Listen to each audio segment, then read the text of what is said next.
Hey, Simon. Hey, Chris. Welcome to the Hive. So give us a little background on yourself. So I'm Simon Verstraete. I'm a tech artist, and I focus on creating procedural content with Houdini. And I've been making tutorials, demos, also for SideFX, of course. I have also my own YouTube channel. Awesome. And you're the author of those really great assets that we included as part of the Game Jam this year. Yeah, definitely. I create a few tools that everyone can try out to play around with, generate some simple things, and get their first experience with the Houdini Engine. Excellent. So what's this presentation going to be about? So we recently announced with the last presentation the new plugin for Unreal Engine. So I will talk about new features. I will show all of the features and talk a bit about them, show more how to use them and how to enable them. Right on. Let's dive in. Hello again. And here we are at the presentation. So as I mentioned with Chris, I'm going to talk about the new Houdini engine for Unreal 4. So during the launch presentation of Houdini 18.5, there was an announcement for a new plugin for Unreal 4. So this talk will go over some of the new features and also show you how you can use them as well. So during the Houdini 18.5 keynote, there was this desert scene that was used to show some demos. So we'll use this desert scene as well as sort of a guidance to show off new features. And I will also show you here a bit more about this desert scene.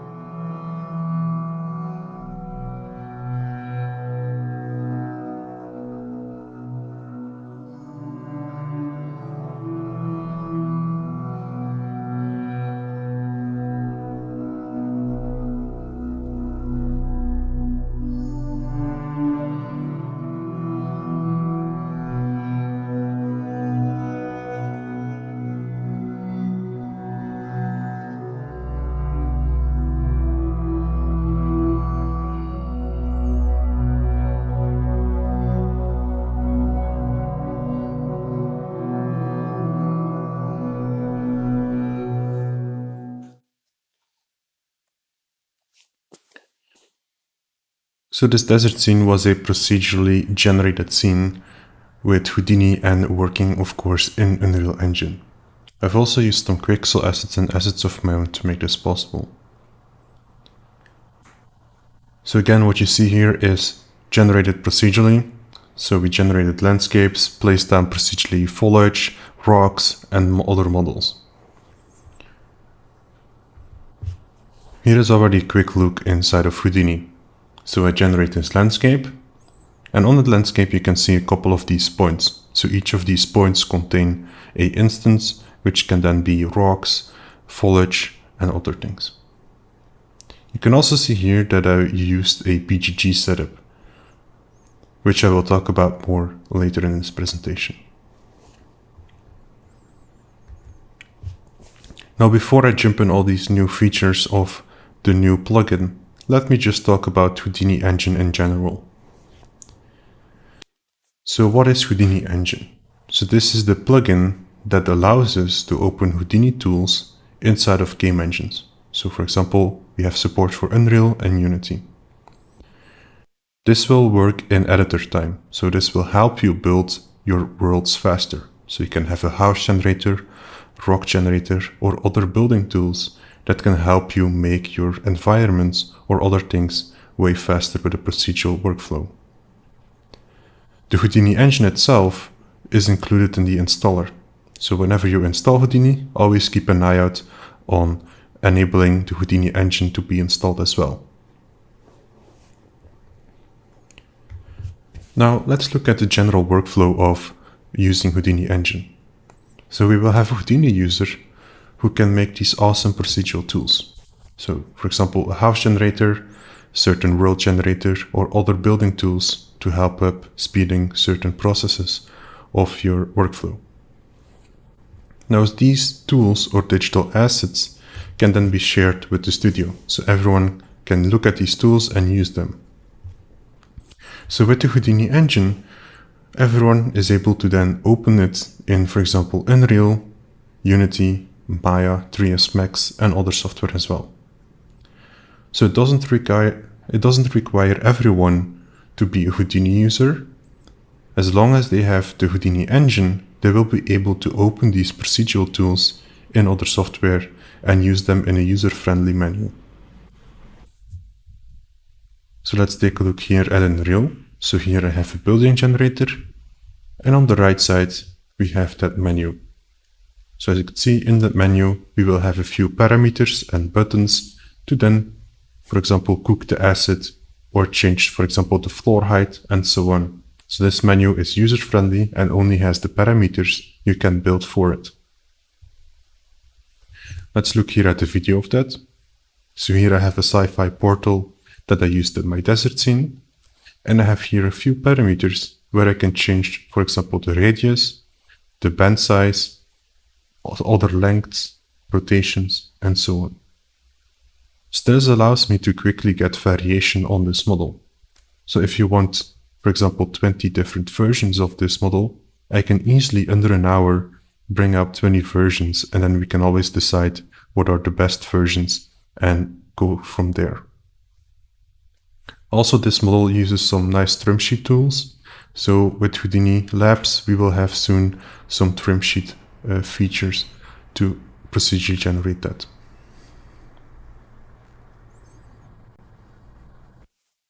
So now you have some idea of what the plugin can do. So it allows us to open these procedural tools inside other software. And we are, of course, specifically talking about the Unreal Engine. So now let's talk about the version 2. So version 1 is still available, but we're also now releasing version 2. So this is still in a beta form, and you can already try this out, of course. So now let's first talk about new features that are in this tool. So I'm going to go over each of these, and I will show you and explain a bit more about them. So let's start out with the new user interface. So the plugin has been rewritten from scratch, and also the interface has been rebuilt. So here at the top in the left image here, we can see that we have our basic Houdini Engine parameters, like we can rebuild an asset, bake out assets, and so on. Beneath there we then have our normal Houdini parameters that we customly made in Houdini. So in this case it's from the sci-fi portal, so we have, for example, the band size, some of the pieces, and so on. Then here on the right image of the slide, you can see a new menu at the top of Unreal. So we have this button there called Houdini Engine, and when you click on it, we will now have this menu. So this can be used to connect to Houdini or other settings as well.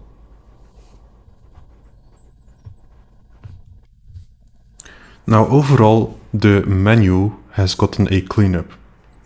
So there have been general improvements on using menus, using folder structures, and so on. There are also more support for certain parameters like log integers, multiple string, and so on. So we can overall say that the menu is being cleaned up and is now a better way of working with it. Now next up I want to talk about one of the bigger features, which is called BGG. So version 1 didn't really have a BGG support, but version 2 will come with a BGG support. So it will also have its own menu. So with the new menu, we also now have a specific menu for BGG. This menu will automatically appear when your digital asset is using a BGG network or top network. So when this menu pops up, we can see at the bottom of this menu, we can have waiting, cooking, cooked, and failed status. So we can visually keep track of what your BGG network is doing. We also have support for async import if you're looking for that. Now next up I want to show you a demo of this BGG in action. So I'm going to use my desert scene again here. So in a moment you will see that my BGG network is going to cook and parts of my terrain will be loaded. So here these 3 tiles have been loaded in, and there will be popping up more and more one at a time. So in this case, my terrain will be a 4x4 tiles. So I will have 16 different tiles as output. So this BGG network outputs a landscape and also these props. So everything you see here is procedurally being calculated and placed. Then also here a quick look inside of that BGG network. So I will start out with generating a basic terrain. Then I decide how many tiles I want. I'm going to split and scatter on these tiles then as well. Important here is that we can use a output which is called HIOut. Whenever we name an out node HIOut, this will be able to see in Unreal. So here, as you could see, whenever we use that specific naming, we will be able to see that inside of Unreal Engine, and we have a drop-down menu to cook specific nodes. So this allows us to output specific versions, like I only want to see, for example, the terrain, so then we will select the HIOut terrain, or I can output multiple parts of my BGG network. Now, next feature I want to talk about is world composition, and this also really works well with BGG. But first, let's talk a bit about world composition. So what is this? So this is a feature from Unreal Engine, and this allows us basically to create larger worlds. So they have this special menu and setups to manage your worlds also better as well. So you can nicely order your map tiles next to each other and make the world you want to. By default, there will be also some automatic streaming distances. So based on the player position, it will load and unload parts of your world. As you could see here on the image, on the right top there, parts that are being grayed out are unloaded and the colored parts are currently loaded. So let's take a look at that working in the desert scene. So here I'm walking around in a desert scene. This has been speed up, of course. And in the right corner, you can see that the gray parts are unloaded and the colored parts are getting loaded. So this is basically what you get out of the box. So these are basic values, and you can always change them, of course, but out of the box, when pressing play after generating, this is what you get. The levels are streaming.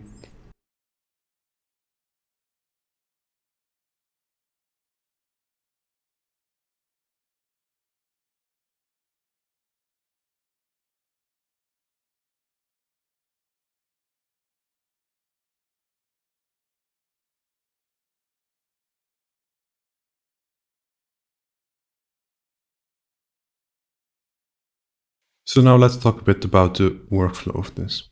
So as I mentioned, this works nicely with BGG. So the first step will be generating a world. So in this case, I used Houdini with BGG to generate this desert scene. So this will be the world that I generate. And then, of course, I want to then bake out this result. So I have my Houdini Engine opening all my generated things from Houdini in Unreal. And I want to bake out now the result. And in there, we have now a bake button in the BGG menu. So whenever we click on the bake button, instead of outputting one big solid landscape, it will actually output different maps. So as I mentioned before, I have a 4x4 tiles. So I have 16 different landscapes. And this also will be the output. So I have 16 different maps. So you can see that they go from terrain 0 to terrain 15. So each of these levels will contain the landscape and the props for that specific tile. And this is all done automatically pressing the bake button. Now all these maps are then used in the Unreal level system. So we can load them here in the level menu, and then we can also here assign streaming values and so on. And we also have this new menu from world composition where we have this top-down view of the desert scene. So in this case, I can, for example, click on parts of my terrain. And as you can see, I clicked on my mouse on terrain number 5, and I can see some of the values like the position, the streaming distance, and so on. This menu even allows us to drag this whole tile to another place if I want it. So again, this menu is really useful to manage your world after procedurally generating it. Now, to set this up, this is driven by attributes. We will also have a lab node that will help you setting this up. So instead of creating all these attributes by yourself, we will have a tool for that in labs that set up some of the basic attributes. So the main attribute we want to use here is actually the level path. So we want to say where we would like to save out these landscapes and props. So when you press bake button, they are nicely structured in your project. Furthermore, on the lab tools, we also have a visualize option. So here I have a 2x2 terrain, and every color means that there will be a different level as a result. Next up, I want to talk about session sync. This has also been released already for Unity a few months ago, but we of course also bringing this to Unreal with the new plugin. So what is session sync? So you can see this as a connection between the two softwares. So we can send information or data from Houdini to Unreal, but we also can do the other way around. We can have information from Unreal sent to Houdini. So this will bring the software closer together and will open some new ways of working. So here is a quick demo of this. So I'm just gonna play around here with the parameters. And here in Unreal, I'm changing the number of pieces or the radius. And you can see that both softwares will output the same result. I can also just go here to Houdini and change the parameters there as well. So it doesn't matter in what menu you will change the parameters, they will both update as well.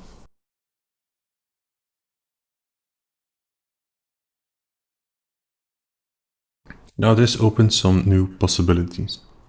So since the softwares are connected, we have this extra layer of interaction. There is also some ways that we can use Python states with this. Also PGG is very useful here as well. And the viewport sync is also something that I want to talk about. So let's look at some demos. So here, what I will do is I will make a basic blockout in Houdini, and the blockout will then be sent to the lab's building generator, and from there we will then send that to Unreal Engine to make a final building. So here I have just two boxes and I'm going to subtract them from each other. So I'm just cutting off that corner. I can also here add an extra cube, and this will then have some nice height variation for my building. And now we have my building in Unreal. So this is a really fast way of getting some basic buildings in your game. Now we can take this even a step further and add some more procedural approaches to this. So what if we want to generate a city or layout? So I made a small tool that can generate a very basic layout. So here, whenever I press the random layout button, it will output these cubes. So again, these cubes will go into the lab's building generator and then go to Unreal to give us here this result. And this will give us this nice building. Now with that, we can also use Python states. So Python states are a way of writing a custom interaction inside of Houdini. So we basically can say whenever I click with my mouse, I, for example, place a cube here on my blockout. So I can generate the blockout here with the randomize layout button, and then I can just click on my blockout to add or remove cubes.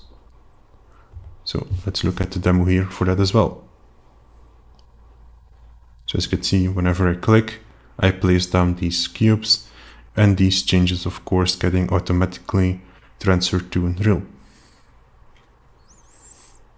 So it's combining some procedural approaches like generating a layout and some more manual tweaks by sort of guiding and clicking with your mouse to control more of the layout.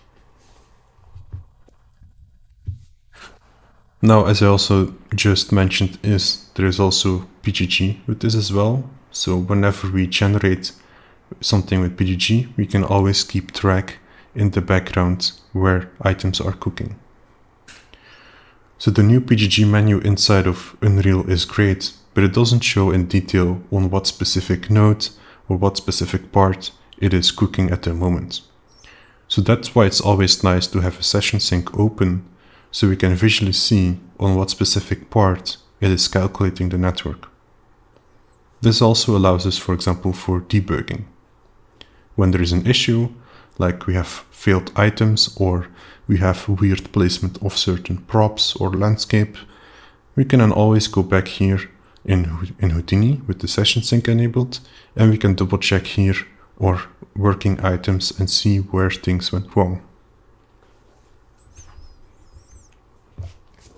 Now, the other thing that I wanted to mention here is that we also have a viewport sync.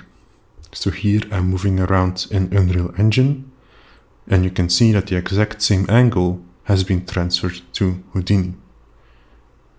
So if you're looking for that, then know that this is possible as well.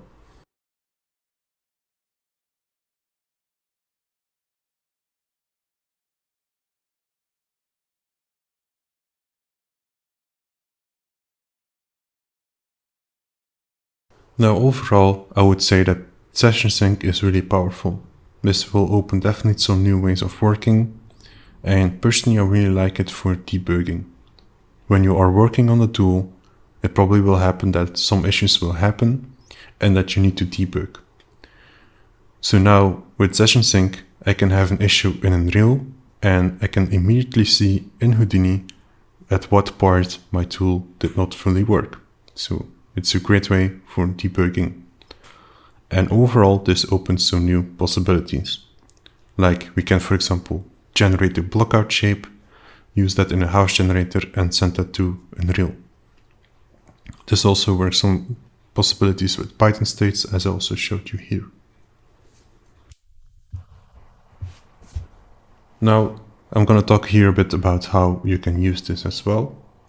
So we're going to go here to that new menu at the top of Unreal, and there is a button here for Open Houdini Session Sync. So once you click on that, it will also launch Houdini and it will automatically connect to Unreal. Once Houdini is opened, you will see a node called Global Nodes. When this node is here, that means you are connected and ready to go to send information to the softwares. If this node is not here, I can recommend you going back to that menu and pressing restart to see if that will work and connect the session again. Now, next up, another feature is the BSP brushes support. So what are BSP brushes? So these are basic shapes from Unreal that you can edit in Game Engine. So as you can see here in the animation, I can drag around primitives or edges or points. So we have a basic modeling feature with these BSP brushes. So often these are used to block out levels and scenes because they are quite flexible, and as you can see there, you can always edit them at any time. So now we have the possibility to use this as input. So we can make a blockout of a house and use this as input for the house generator that I previously used. So the general way of working with this is that we can make a simple blockout of a level or a certain cityscape and then have Houdini procedurally generating the first pass of the model placements. So this will be really useful if you're already using a lot of BSP brushes, so your artists don't have to place every single model manually, but have a more procedural approach with this. And then here is also a demo of this. So I'm going to move down to BSP, and you will see that my house generator will nicely adjust to it. I can also here extrude different faces, and like here I will extrude the top, and it will immediately adjust to it. I can also here extrude the front side here, and my house generator will get the same result. Now the subtract feature also worked here as well, so we can subtract different BSP brushes from one another, and this works here as well for my house generator. So I'm going to cut off that corner, and I will get the change here as well.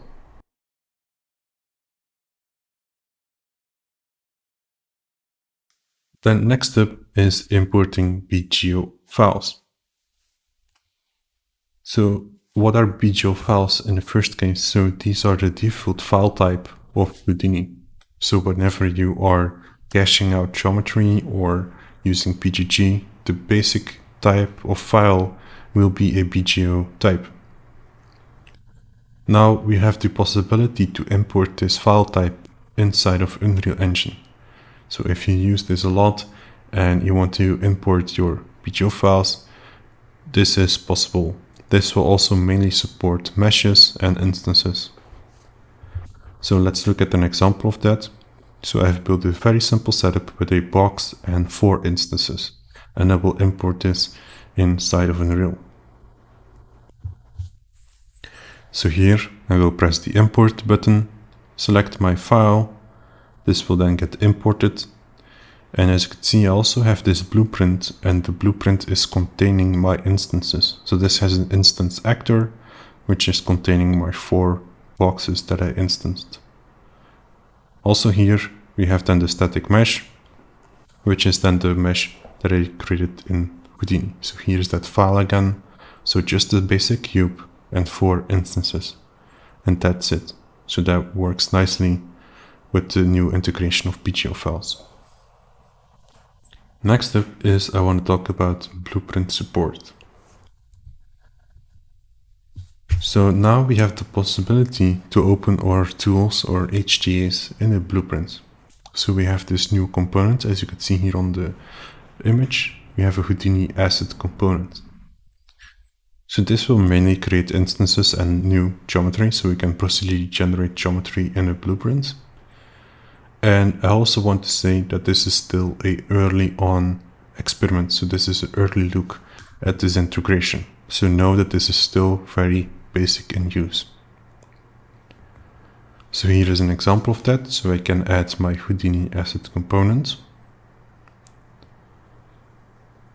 And in there we then have the ability to then open an asset. So I'm going to use my portal again, so the sci-fi portal. And a few seconds later, I will have that portal generated here inside a blueprint. So here we have the exact same menu as well as we did in the normal viewport of Houdini. So we can then here again play around with these parameters and then change and generate more versions. Now another thing, what we can do with it is we can then scatter around these blueprints in a scene, and we can then still keep the link to that digital asset. So whenever I change here the generator in my blueprint, of course the other blueprints will update as well. So this can be a way of keeping this non-destructive. So if you still think it's not good enough and you want to change this later on, you can just, for example, keep it in a blueprint and then generate it always here in the blueprint. So again, this is still an early look at integrating digital assets with blueprints. So know that these are just very basic features, but you can already try this out if you're interested in it. So now I've mainly talked about some of the new features we have added, but also I want to talk about some of the features that got an update or got changed. So let's look into that. So here already is a list of a few things I want to talk about. So again, I will go over each of them, show a bit more about them, and show how you could use them as well. So we'll talk about static mesh creation, instancing, new properties, foliage, input menu, and curves. So let's start with static mesh creation. So static mesh creation.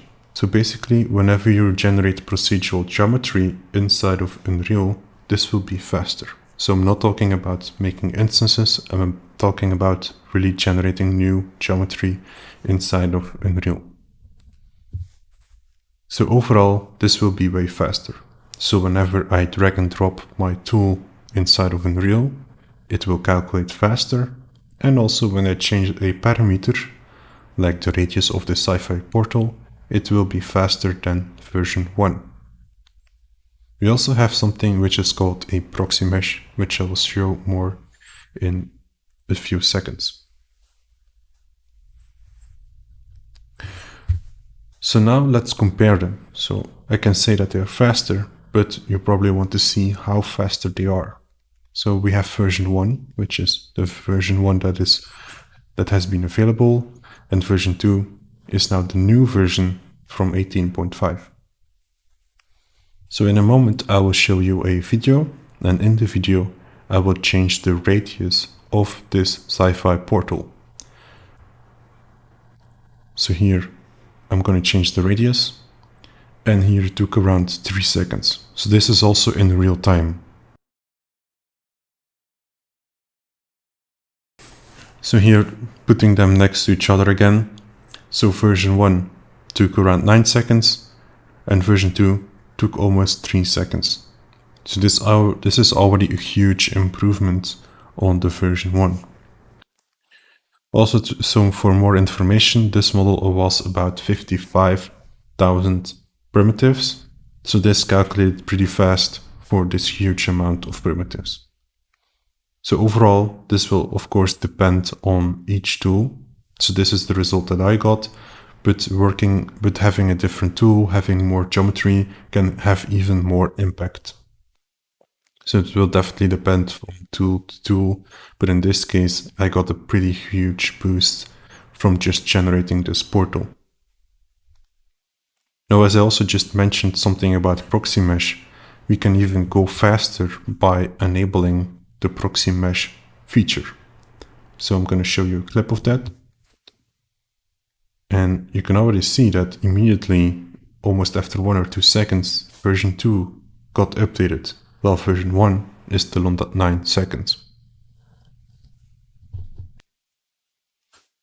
So again, putting them all together, so version 1 is still on that 9 seconds, version 2 is almost 3 seconds, and version 2 with proxy mesh is only 1 second now.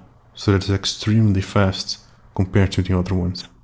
So out of the box, version 2 will have just a significantly boost.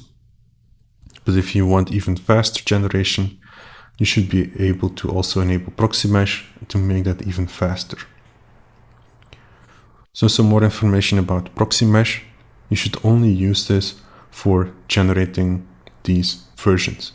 So when you're playing around with your tool and you just want to quickly see your different versions and interaction with sliders, you will use a proxy mesh. But the final output will never be a proxy mesh, but a static mesh. There are also some options that will automatically bake proxy mesh to a static mesh, so you don't have to worry about saving out proxy meshes.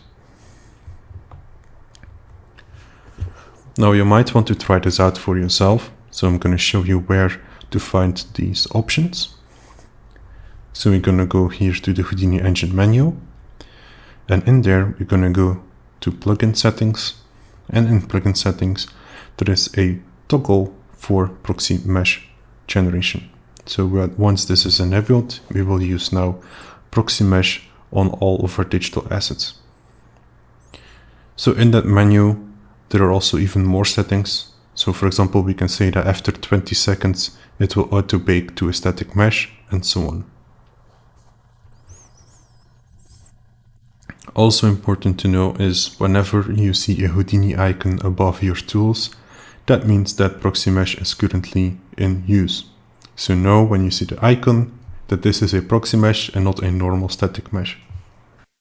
Now let's talk about instances. So there are two main things in here that I want to talk about, which is the instancing of actors and also a new, better way of referencing instances to a digital asset. Now first is directly instancing of actors. So once we open Unreal, we will often see this menu with all our actors, like a point light, cube, certain blocking volumes or other things. So we now can directly use the name in the menu, like point light, and use that in an instance. So for example, we can instance point lights. Now again, the way this is done is we use our Unreal instance, and in here we're just gonna say point light. And that's it, so this should already work. So there is no need to get a special path or reference to the point light placement in the files. We just say point light.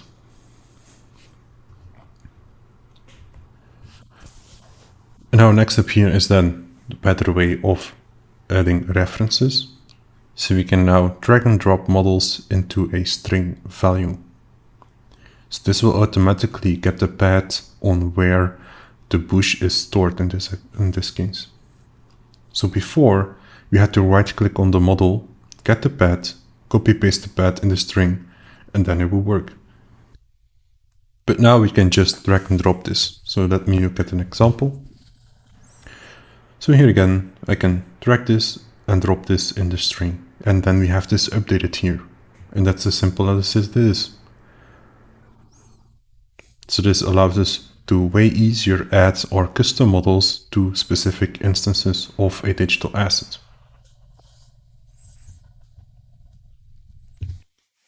Now, if you want to try this out, we will open our digital asset menu and we will go here to a string parameter. And in there, at the bottom, there is something called the tags. And we will add a new tag called Unreal Ref. So whenever this is enabled on a string, that means that we are able to drag and drop our Unreal assets to a string parameter. Now next up is Uproperty Overrides. So this also works with instancing.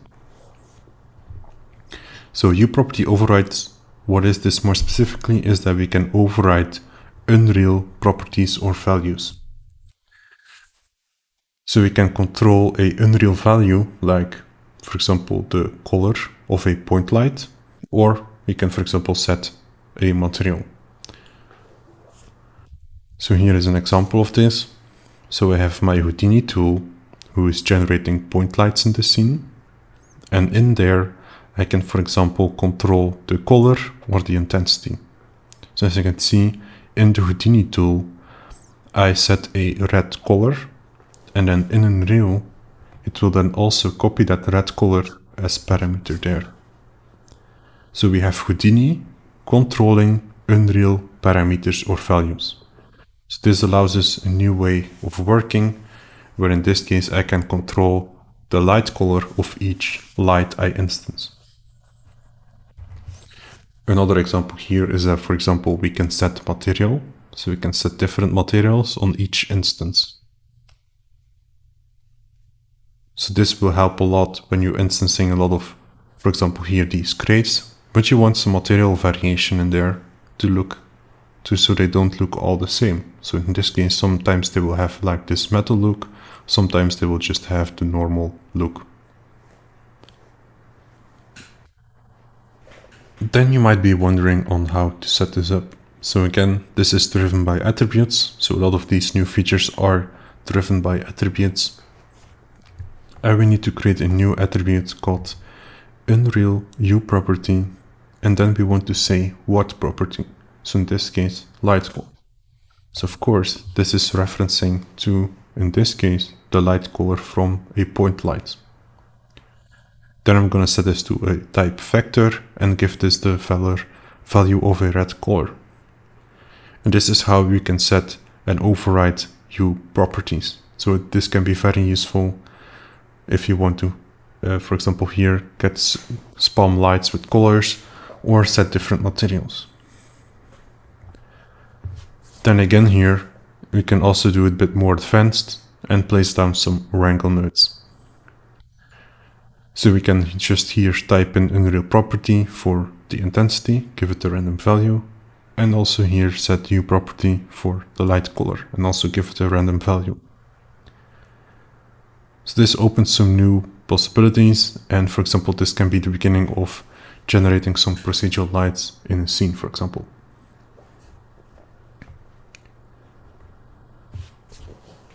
Next up, I want to talk about the foliage systems.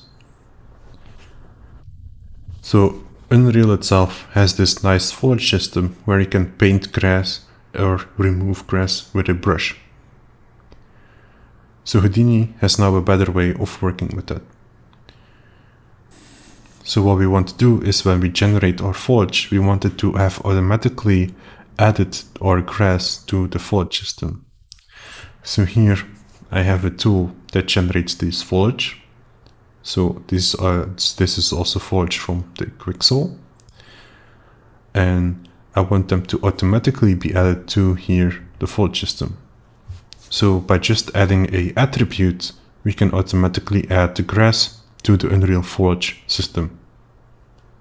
So there is also no need for baking. Once you assign this attribute, it will automatically add it to the foliage system. So here is the look on that. So I'm just gonna enable that attribute to add the foliage, and a few seconds later I can then here have my foliage layer. I can also here override this with the brush again, so I can manually remove or paint the grass here. So this opens some new ways of working, like we can procedurally generate the grass in our scene, and then we can manually override this with the brush tool, like remove parts, add more variation, and so on. Now, the setup of this is again driven by attributes. So we have this attribute called Unreal Foliage, and in there, once it's got the value 1, that means it will be able to add it to the foliage layer or system from Unreal. Next up, I want to talk about the input menu. So this is a quite special menu or important menu if you want to input things from Unreal Engine and send them to Houdini. So here we can input meshes, landscape, the new BSP brushes, and also digital assets. So here on the image, you can see that at the bottom there, at the current selected actors, we can, for example, input a box brush, a cube, and here 3 other different digital assets. So again, this is an important menu if you want to send, for example, the BSP brush to a Houdini tool. We also now have the ability of a bounce. So in this case, I set this green box, and everything in the green box will automatically be added as input. So we have this feature there called bounce selector. Then we say, of course, what is my bounce? So in this case, it's that green box. And everything in the green box is automatically added here to the current selected actors. So in this case, there are even other digital assets to show that this is possible. So again, we have a variety of different inputs that are possible. And then currently what you're seeing here is whatever the input is, my tool will copy whatever is in the green box. So again, if you have a situation where you need to select a lot of different models, we can just set a bounce. So you don't have to select them one by one, but just can create a bounce around these objects. What is also, for example, possible is with Session Sync, you can basically import big parts of your scene into Houdini. So you can set a bounce around your scene and then have a tool importing all these actors in the bounce. So you can then visually see in Houdini what are these models in the bounce. Then here is the other example of that building generator. So this is also again using the box brushes or the BSP brushes for input. So based on that BSP brush, the house is then generated.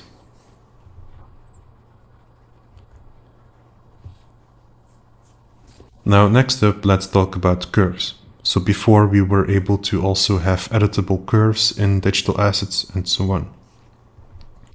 Now we also have the ability to output curves generated from a Houdini tool to an Unreal spline component. So we have linear curves, closed curves, and so on. So let's take a look at the video of that. So here I have a digital asset. This is generating a curve. And I can still then also move around these points, as you can see. And once I'm happy with the result, I can press bake here. And this will now output a Unreal spline component. So from our Houdini asset, we are outputting here a spline component, as you can see. So this can be so useful if you want to generate spline components or want to save out spline components from, for example, a fence tool and so on. Now again, this is driven by attributes. So whenever we use a attribute, which is called Unreal Out Curve, we will output a curve once you click on the bake button. You can also output linear and closed curve. So but by default, the Unreal Out Curve will just output the curve.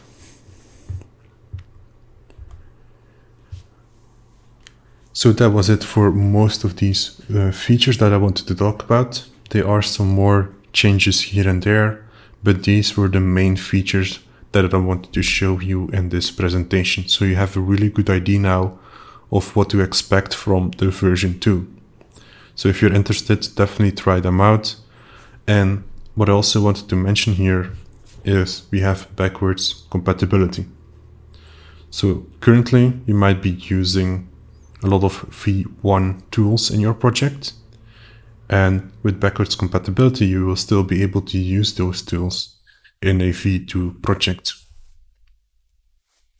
So by default, the V1 components will be converted to a V2 assets. So we have some auto rebuild functions there.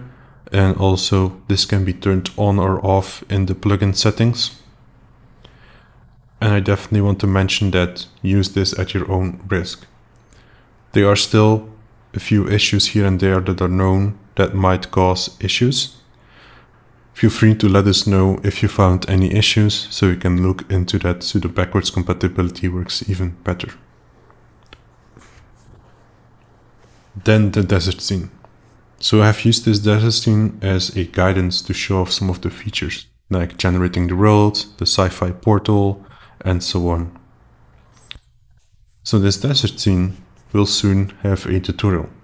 So if you're interested in how this was made from scratch, I will do a tutorial from this. And in this case, I'm going to, for example, here start with generating the basic terrain. So we'll use the height fields of Houdini. I will add some masks for Unreal and so on. Now from there, I'm also going to scatter around some props.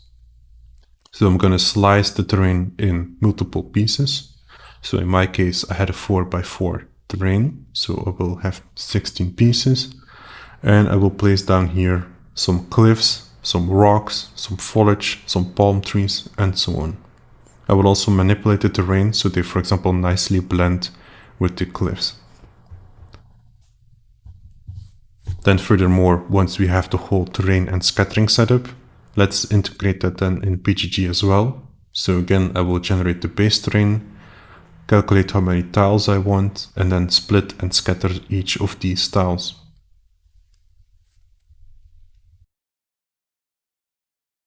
And finally, I'm going to use the Houdini Engine to bring this nicely together. So as you could see here on that video, this will then be the end result. So we will bring on everything from Houdini to Unreal with the Houdini asset from BGG to road composition, so everything is nicely set up, and you also have some default streaming, like you can see here.